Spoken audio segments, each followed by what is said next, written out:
कार्यक्रम प्रसंग एक सवाल अनेकको प्रतीक्षामा बस्नुहुने सम्पूर्ण दर्शकवृन्दमा हार्दिक स्वागत अभिवादन गर्दछु म एलपी शर्मा।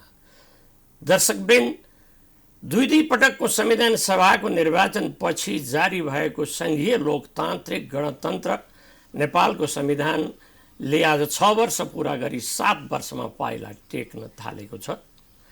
यस बीचमा स्थानीय तहको निर्वाचन सम्पन्न भयो, संघीय संसदको निर्वाचन सम्पन्न भयो, त्यस्तै किसिमले राष्ट्रिय सभा र प्रदेश सभाको निर्वाचनहरू सम्पन्न भइसकेर पनि फेरि अर्को निर्वाचन आउने बेला भइसकेको अवस्था छ। जनताहरू के भन्छन् भनेदेखि 72 सालमा जारी भएको जुन संविधान हो त्योभन्दा पहिलाको स्थिति र 72 को संविधान जारी भएपछिको अवस्थामा जनतामा के फरक पर्यो त? जनताले प्राप्त गर्नुपर्ने सुख सुविधा, शासन सुशासनहरूमा के अन्तर आयो त भन्ने प्रश्न पनि टड्कारो छ। हामीले पञ्चायत फालेम अनि प्रजातान्त्रिक व्यवस्था हामीले लिएर आयौँ, त्यसमा पनि संवैधानिक राजतन्त्र थियो अनि हामीले ठान्यौँ कि राजतन्त्र मूल समस्या पो रहेछ त, यस कारण पो विकास हुन नसकेको रहेछ। फेरि हामी राजालाई फाल्यौँ र गणतान्त्रिक व्यवस्था ल्यायौँ, एक व्यक्तिको सट्टा अर्को जनताका छोरा र छोरीलाई पदमा आसीन गरायौँ, राष्ट्रको प्रमुख बनायौँ, तर पनि स्थिति अवस्था जस्ताको तस्तै छ भनेर आम नेपालीहरू भन्ने गर्छन्। यसकारण आज यो संविधानले परिकल्पना गरेका यावत कुराहरू, उद्देश्यहरू, निर्देशक सिद्धान्तहरू के कस्तो कार्यान्वयनमा छन् र भोलिका दिनहरू कसरी जान्छ, यस बारेमा केही क्षण चर्चा परिचर्चा गर्नको लागि आज हाम्रो साथमा एक विशिष्ट अतिथि हुनुहुन्छ ओम प्रकाश अर्याल। उहाँको नाममै उहाँको परिचय छ, यहाँभन्दा थप व्याख्या र थप परिचय दिइराख्नु मलाई कुनै आवश्यकता छैन। आज यसै विषयलाई केन्द्रमा राखेर यो संविधान र संविधानको कार्यान्वयनकै सेरोफेरोमा हामीले अन्तर्संवाद प्रारम्भ गर्छौँ। अब विलम्ब नगरी म उहाँलाई यस कार्यक्रममा हार्दिक स्वागत गर्छु। स्वागत छ ओम प्रकाश सर यस कार्यक्रममा। धन्यवाद सर। अब सर, मैले आफ्नो ओपनिङमा पनि केही कुरा त मैले बताएको थिएँ। संविधानको जन्म हुँदाखेरि नै एउटा कठिन प्रसव वेदनाका साथ यसको जन्म भएको थियो। यो जन्म हुँदाखेरि जन्मदै यो चाहिँ एकदम अपाङ्ग जन्मेको हो कि यो पछि गएर शिथिल र कमजोर हुन गएको? जन्मदै अपाङ्ग भएर जन्मियो भन्दाखेरि त यो अलि अतिशक्ति होला। यो संविधानप्रतिको हाम्रो आस्था नै ढल्छ, फेरि धेरै कमजोर हुन्छ। किन भन्दा त्यसले त फेरि अर्को संविधानकै माग गर्ला। अब त्यो हदको हामीले कुरा नगरौँ होला, केही कमी चाहिँ रहे होलान्।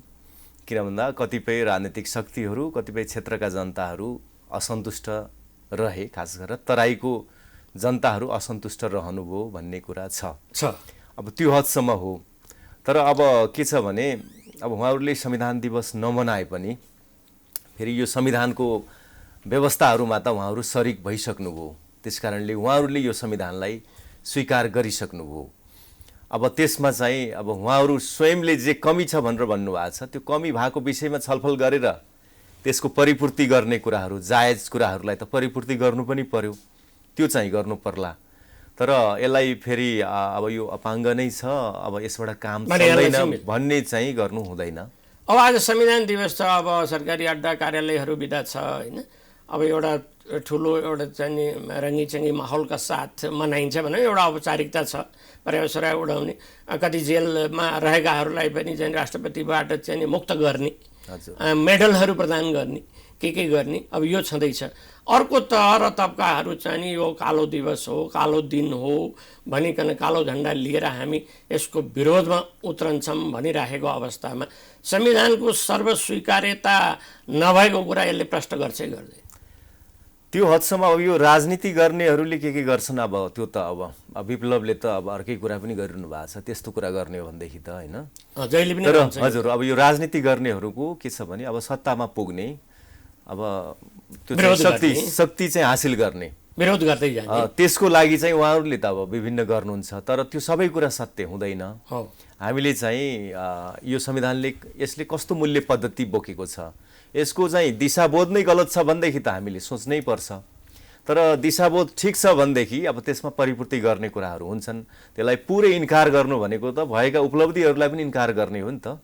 यो संविधान भनेको त विभिन्न आन्दोलनहरूको चाहिँ उपज हो। आन्दोलनबाट चाहिँ एउटा इन्लाइटेन्ड भएर चाहिँ हामीले प्राप्त गरेको मूल्य पद्धति हो नि त। त्यस कारणले अब त्यो मूल्य पद्धतिकै विरोध गर्ने जस्तो अब त्यो त अर्कै कोर्स भइहाल्यो। तर त्यो मूल्य पद्धति अब समावेशिता मन परेको छ कि छैन, यो संविधानले दिएको त समावेशिता हो। अब त्यसलाई अझै चाहिँ सुसङ्गत बनाउनु पर्यो, अझै चाहिँ त्यसलाई लक्षित वर्गमा पुग्नु पर्यो भन्ने कुरा। समावेशी भित्र चाहिँ सामाजिक न्यायले जति स्थान पाउनु पर्थ्यो, किन भन्दा यहाँ त समावेशी भनियो, एउटा समुदाय क्लस्टर गरियो। त्यो क्लस्टरभित्र पनि त विभिन्न हायरार्कीको विभिन्न वर्गहरू छन् नि त। त्यहाँभित्र पनि त सामाजिक न्याय खोज्नुपर्ने हामीले, होइन? तराईको भन्दा बित्तिकै मधेसको भन्दा बित्तिकै सबै बराबर छैन, अथवा चाहिँ खस आर्य भन्दा बित्तिकै कोही बराबर छैन, महिला भन्दा बित्तिकै सबै बराबर छैन। हो त्यो क्लस्टरभित्र पनि त फेरि चाहिँ सामाजिक न्याय खोज्नुपर्ने होला, त्यहाँभित्र आरक्षण खोज्नुपर्ने होला। अब हामीले चाहिँ यसलाई परिष्कृत गर्नलाई त्यतातिर लानुपर्ने हो।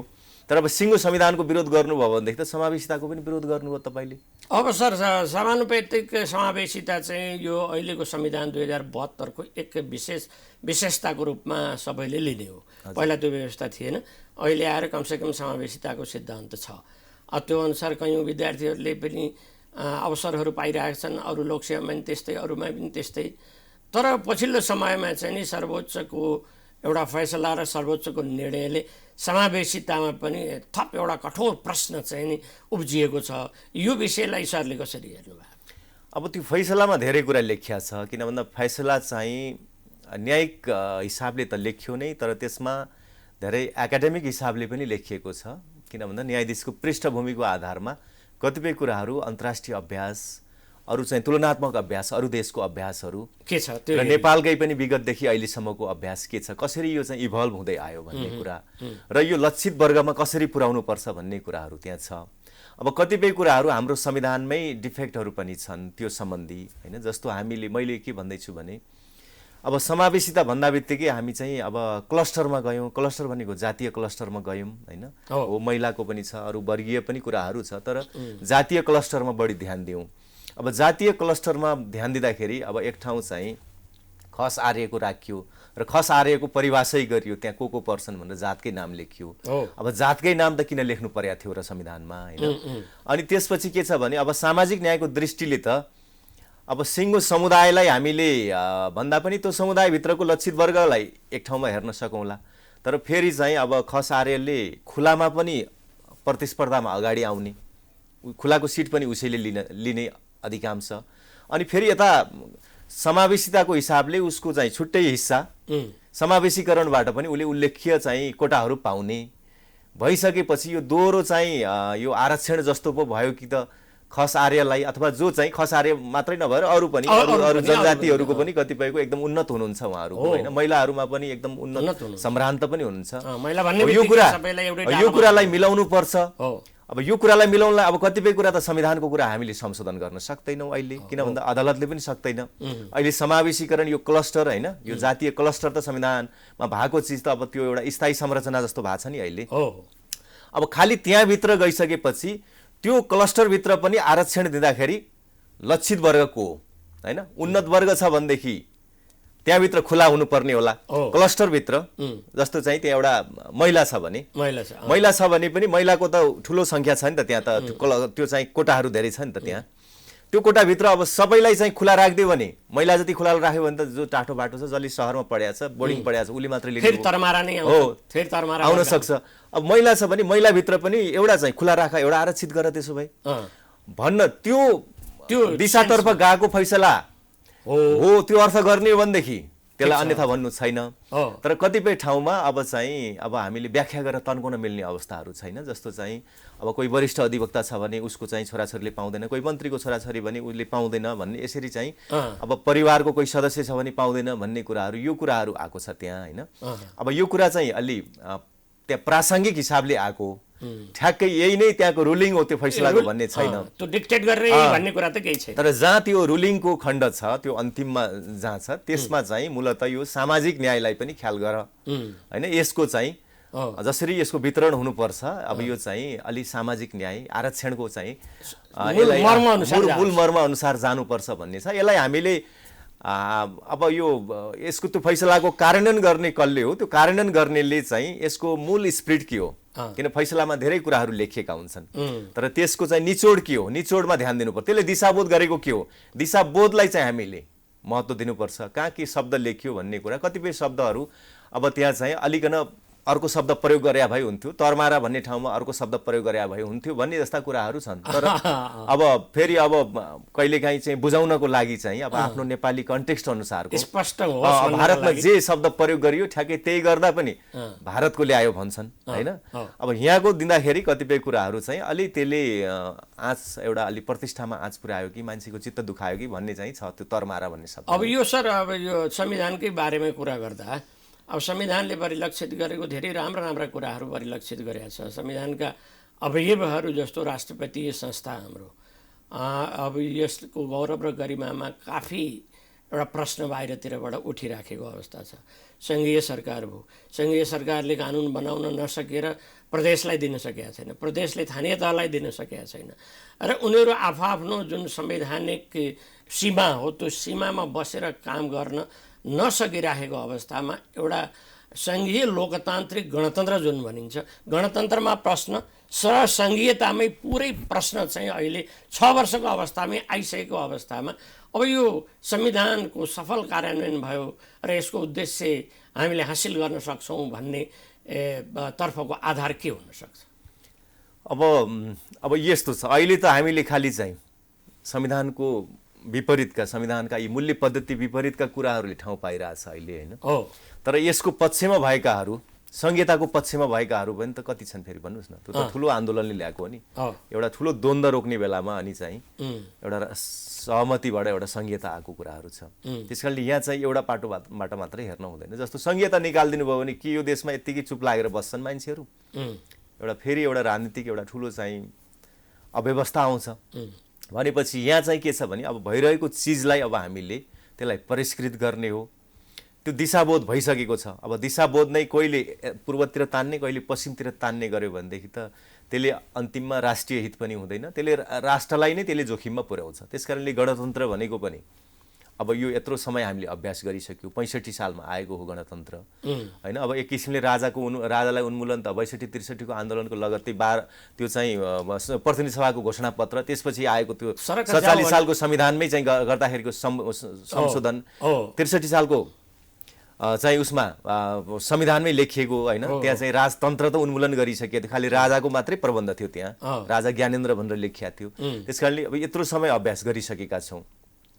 त्यसकारणले अब यो चाहिँ के छ भने अब फेरि अब गणतन्त्रवादीहरू पनि कमजोर त आकलन गर्न भएन नि कसैले। भोलि यो चाहिँ जे होस् एउटा यो संविधानले एउटा द्वन्द्वलाई पनि त रोक्या हो नि। अब त्यो द्वन्द्व फेरि निम्त्याउने काम त्यो हुने गरी हामीले यसलाई खोतल्नु हुँदैन भन्ने लाग्छ। हात दुखेको छ भनेर हातै काटेर फाल्नुपर्छ त भन्नु भएन, त्यसको उपचार त गर्नु पर्यो। आफैमा एउटा गणतान्त्रिक मूल्य पद्धति भनेको त अब एउटा चाहिँ इक्वल सिटिजन हुने भन्ने कुरा हो। कोही पनि वंशको आधारमा, वंशगत आधारमा कोही ठुलो सानो छैन भनेर भन्ने कुराहरू हो त्यो हैन। किन एउटा अपवादै मात्रै राख्दाखेरि पनि त्यसले चाहिँ एउटा मूल्य पद्धतिमा हानि गर्छ। हामी चाहिँ इक्वल सिटिजन हो अब हैन। हामी त्यही इक्वल सिटिजनको एउटा जुन मान्यता हो, समान नागरिकको एउटा मान्यता हो, त्यसैले हो महिला र पुरुषलाई समान बनाउने कुरा पनि त्यही डिस्कोर्स, त्यही मूल्य पद्धतिमा छ। अब दलित भनेर जसरी हामीले चाहिँ यो ऐतिहासिक रूपमा हामीले जुन एउटा विभेद गरिरहेछौँ हाम्रो छ, त्यो इक्वल सिटिजन हो, हामी बराबर नागरिक हौँ भन्ने त्यहीँबाट मूल्य पद्धति त्यहीँबाट आउँछ। अब मधेस र पहाडको मान्छे पनि सबै उत्तिकै यहाँका समान नागरिक हुन् भन्ने कुरा त्यही मूल्य पद्धतिबाट आउँछ। अब यो आधारमा हेरे हो हामीले त यसले चाहिँ के छ भने राष्ट्रलाई यसले चाहिँ अझ बढी जोड्छ, किन सबै बराबर भइसकेपछि सबैलाई माया लाग्छ देशको भन्ने हो नि त। अब एक छोटो विश्राममा जानेछौँ, त्यसपछि अन्तर्संवादको सिलसिलामा पुनः जोडिनेछौँ।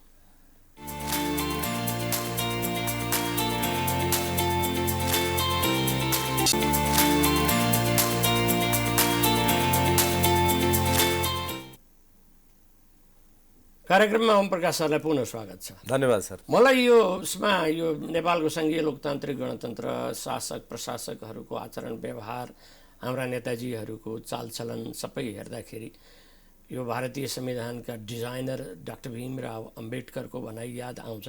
सरले पनि बराबर भनिराख्नुहुन्छ। अब एक राम्रो संविधान गलत व्यक्तिको हातमा पुग्नु र एक खराब संविधान राम्रो मान्छेको हातमा पुग्नु बराबर कुरा हो हजुर भन्ने उहाँले भन्नुहुन्थ्यो होइन। अहिले नेपालको सन्दर्भमा हेर्दाखेरि एकदम सबै मान्छेहरूले त्यो त सही कुरा भनेको रहेछ भन्ने लाग्छ होइन। नेपालको स्थिति हेर्दाखेरि त डाक्टर भीमराव अम्बेडकरको भनाइलाई बराबर सम्झिराख्ने स्थिति हुन्छ जस्तो लाग्छ। सरले के मूल्याङ्कन गर्नुहुन्छ? उहाँको भनाइ एकदमै ठिक हो। त्यो त हामीले हाम्रो व्यवहारबाट पनि अनुभूत गरिसक्यौँ। त्यस कारणले त्यसलाई चाहिँ त्यो अकाट्य कुरा नै हो अहिलेको लागि। हामीले विश्वमा देखेका छौँ। अब अमेरिकाकै संविधानको कुरा गर्नुहुन्छ भने हो, हामीले एकदमै त्यसलाई चाहिँ धेरै राम्रो पनि भन्छौँ। तर त्यो संविधानले के काला जातिलाई चाहिँ अधिकार दिएको थियो त, कि महिलाहरूलाई अधिकार दिएको थियो त? महिलाहरूले कहिलेदेखि भोट हाल्न पाए? काला जातिहरूले सम्पत्ति राख्न कहिलेदेखि पाए? त्यहाँ त सम्पत्ति नहुनेले भोट पनि हाल्न नपाउने कानुन पनि त थियो नि त्यतिखेर। तर त्यही कुरा पनि राम्रो मान्छेको हातमा पर्यो। त्यहाँको न्यायालयले चाहिँ व्याख्या गर्यो, न्यायालयले त्यसलाई चाहिँ एकदम प्रोग्रेसिभली त्यसले यसको व्याख्या गर्यो। र अहिले त्यो अमेरिकाको संविधानलाई हामीले अब संसारकै उत्कृष्ट संविधान, त्यसले मूल्य पद्धतिको हिसाबले जे मूल्य पद्धति त्यहाँबाट हामीले छ त्यसलाई वकालत गर्छौँ, त्यसलाई त हामीले राम्रै त मानेका छौँ नि। यत्रो वर्षसम्म देश त चलायो नि त्यसले, चलायो। त्यहाँ हेरौँ होइन, अरू पनि देशका छन्, यो स्क्यान्डिनेभियन देशहरूको पनि त्यस्तै छ। त्यो संविधान हेऱ्यो भने हामीलाई उदेक लाग्छ, कस्तो संविधान लेख्या होला भन्छौँ होइन। अब भारतकै पनि हेरौँ, भारतको पनि संविधान भनेको त्यो सार सङ्ग्रह छ, के चिज छ, के चिज छ, त्यहाँ अनेक चिज छ।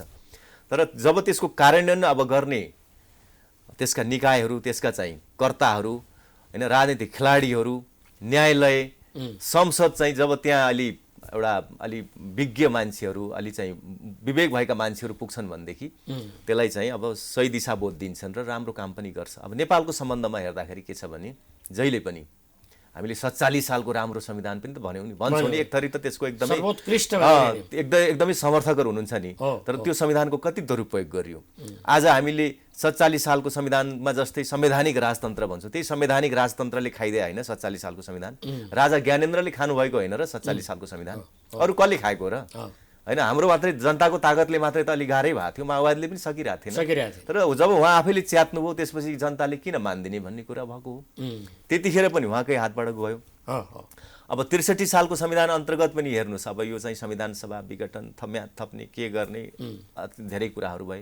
अब अहिले त झन् अब जसको लागि गणतन्त्र ल्याइएको छ, तर अब यो संविधानमाथि प्रहार सबभन्दा यो कसले गर्छ भन्दा यो गणतान्त्रिक व्यवस्थाको सबभन्दा उच्च लाभ कसले ल्याएको छ भन्दा राष्ट्रपतिले लिनु भएको छ। अब राष्ट्रपतिले नै यसमाथि घात गर्नुहुन्छ, प्रधानमन्त्रीले घात गर्नुहुन्छ होइन, त्यसपछि न्यायपालिकाको प्रमुखले घात गर्नुहुन्छ, संसद अरू नेताहरूले घात गर्नुहुन्छ। भनेपछि के छ भने यहाँ अब संविधान बनिसकेपछि संविधानको सर्वोच्चता हो। पहिला पो राजा संविधानभन्दा माथि हुनुहुन्थ्यो। अझ संवैधानिक राजतन्त्र भनेपछि त अधिकांश कुराहरूमा राजा पनि संविधानको माता त हुनुहुन्थ्यो। तर उहाँले फेरि पनि पावर चाहिँ उहाँले बढाउँदै जानुभयो र संविधानभन्दा माथि बस्नुभयो राजा ज्ञानेन्द्र।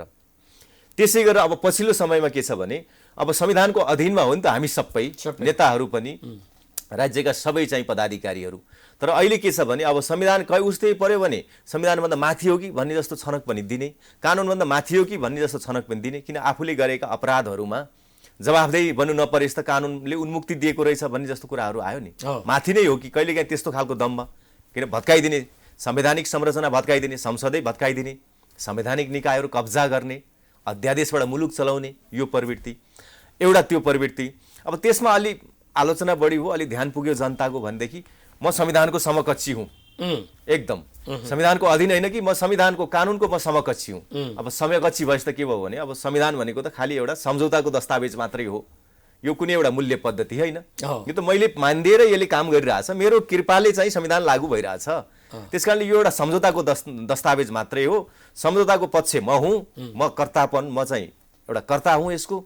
यसलाई मैले अनुकूल हुने चिज मान्छु, अनुकूल नहुने मान्दिनँ। केपी ओली प्रवृत्ति मूलत होइन, अरू नेताको पनि त्यो प्रवृत्ति छ। तर केपी ओलीमा त त्यो कुरा छर्लङ्ग भयो नि त। म कि उहाँले आफूलाई संविधानभन्दा माथि जस्तो उहाँलाई र अब राष्ट्रपतिज्यूलाई होइन भने खुबै भयो भने म समकक्षी हुँ, यो मलाई अनुकूल हुने मान्छु, अनुकूल नहुने म चाहिँ मान्दिनँ, संसद भङ्ग गरिदिइहाल्छु, अध्यादेश ल्याइदिइहाल्छु। उहाँको यो प्रवृत्ति अरू नेतामा के छ कसो छ मतलब भएन। त्यसकारणले संविधानको अधीनमा हो। त्यसकारणले संविधान बमोजिम गर्ने हो, किन मूल्य पद्धति भनेको त हामीभन्दा माथि हुन्छ नि त, त्यसबाट हामी गाइडेड हुने हो। संविधान बमोजिम हुनुपर्ने। तर यहाँ के छ भने संविधानलाई प्रयोग गरेर संविधानको धारा चाहिँ यसो आफ्नो स्वार्थ बमोजिम हो। संविधानलाई प्रयोग गर्ने भनेपछि संविधानलाई एउटा खाली एउटा सानो एउटा चाहिँ संयन्त्र औजारको रूपमा मात्रै हेर्यो। एउटा मूल्य पद्धति हो भन्ने कुरा, यो एउटा इन्लाइटेन्ड एउटा चाहिँ डकुमेन्ट हो भन्ने कुराहरू हामीले त्यसलाई चाहिँ हामीले स्वीकार गरिसकेका छैनौँ। त्यसकारणले हामीले के हेर्नुपर्छ भने गणतन्त्र भनेको खाली चाहिँ एउटा राष्ट्रपतिको ठाउँ, राष्ट्रपति आउनु मात्रै गणतन्त्र होइन, राजाको ठाउँमा राष्ट्रपति। गणतन्त्र भनेको मूल्य पद्धति हो। मूल्य पद्धति भनेको तपाईँ हामी पनि त एउटा आफ्नो क्षेत्राधिकारमा छौँ, त्यो मूल्य पद्धति हो। म चाहिँ राज्यको पदमा छैन भने पनि मेरो परिवारमा मैले गणतान्त्रिक मूल्य पद्धति अवलम्बन गरेँ कि गरेन। नेपालमा गणतन्त्र आएको छ भनेदेखि त हाम्रो परिवारमा, हाम्रो समाजमा पनि गणतन्त्र आउनु पर्यो नि। मैले चाहिँ मेरो घरमा चाहिँ गर्ने मेरो चाहिँ महिलालाई गर्ने व्यवहार, अथवा मैले चाहिँ ज्येष्ठ नागरिकलाई गर्ने व्यवहार, मैले समाजमा गएर चाहिँ विभिन्न वर्ग समुदायहरूलाई गर्ने व्यवहारमा परिवर्तन आयो कि आएन? मैले चाहिँ इक्वल सिटिजन भनेर सबैलाई ठाने कि ठानिनँ? समान नागरिक भनेर मैले ठाने कि ठानिनँ? हो, त्यो कुरा बल्ल गणतन्त्र हो। अब सर, हामी कार्यक्रमको अन्ततिर आइसकेका छौँ। अब दुईवटा जिज्ञासा मैले राख्छु।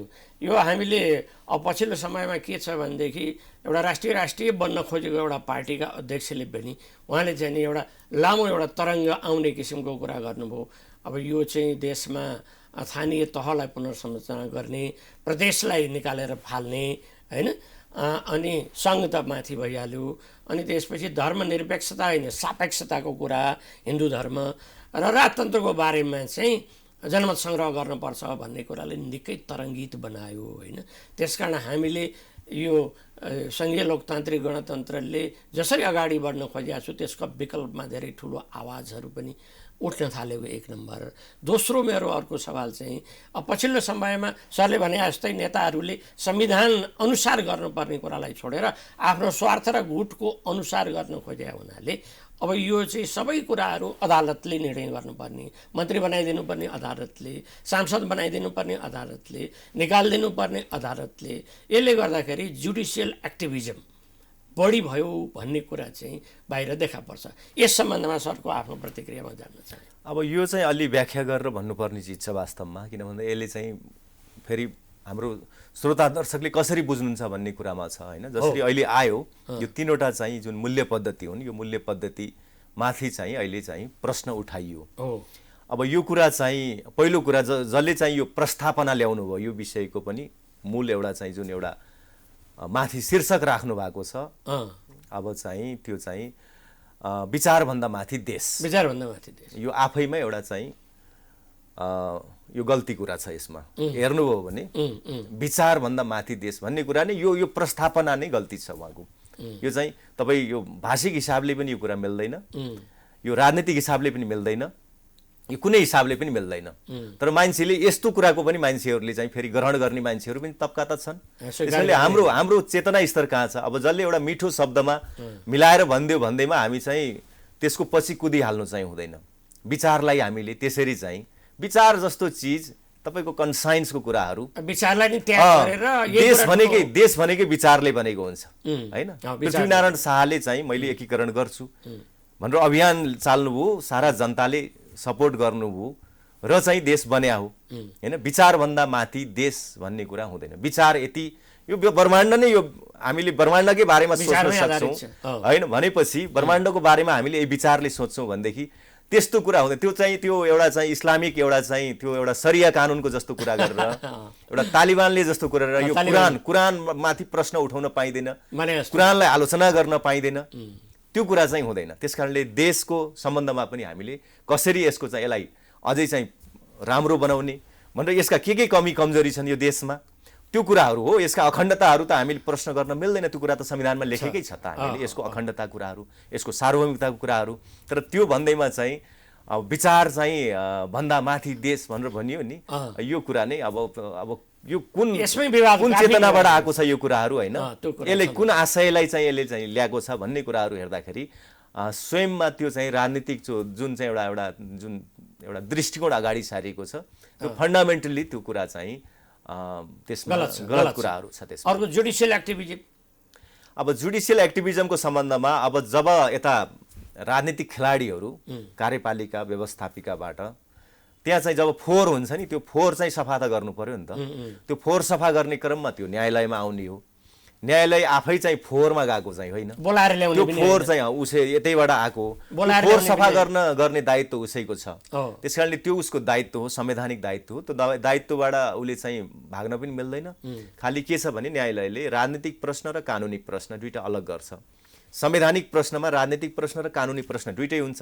त्यसमध्ये अदालतले कानुनी प्रश्नको निरूपण गर्छ, राजनीतिक प्रश्नको कुरा चाहिँ राजनीतिज्ञहरूले, राजनीतिका खेलाडीहरूले नै, संसदले नै त्यसलाई चाहिँ टुङ्ग्याउनुपर्छ भन्ने कुराहरू छ। त्यसमा प्रश्न छ अदालत, त्यसमा कहीँ पनि अदालत चुकेको मैले देख्दिनँ। ए अरू सब ठिकै छ। हजुर, जे निर्णय भएको छ त्यो सही संवैधानिक एकदमै त्यो तवरबाट संवैधानिक, किन संविधान जहाँ मिच्यो नि त्यो संवैधानिक प्रश्न हो। तर संविधान नमिचिकन धेरैवटा विकल्पहरू हुन्छ नि त।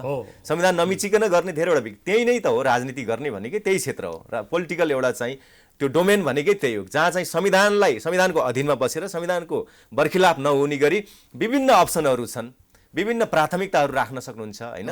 हो त्यसमा खेल्नुहोस् तपाईँ, त्यो खेल्न त पाइहाल्नुहुन्छ, त्यहाँ त हस्तक्षेप गर्दैन नि। हस् त सर, अब अधिक व्यस्तका बिच पनि यहाँले प्रदान गर्नुभएको समय र संवादको लागि मेरो व्यक्तिगत र टिमको तर्फबाट हार्दिक धन्यवाद दिन्छु। यहाँलाई पनि धेरै धन्यवाद।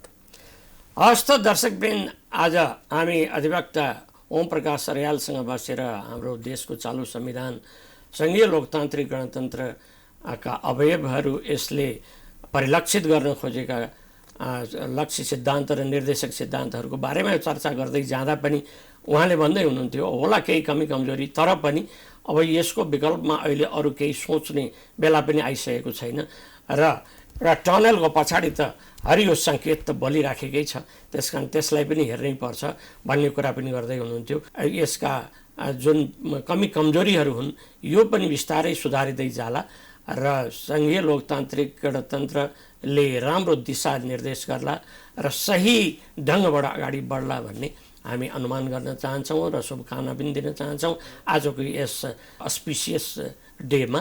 अब फेरि अर्को दिन अर्को व्यक्तिसँग जोडिने बाचा गर्दै आजको यस कार्यक्रमबाट यहीँ बिदा लिने र यहीँ बिट मार्ने अनुमति माग्दछु। हस्त, नमस्कार।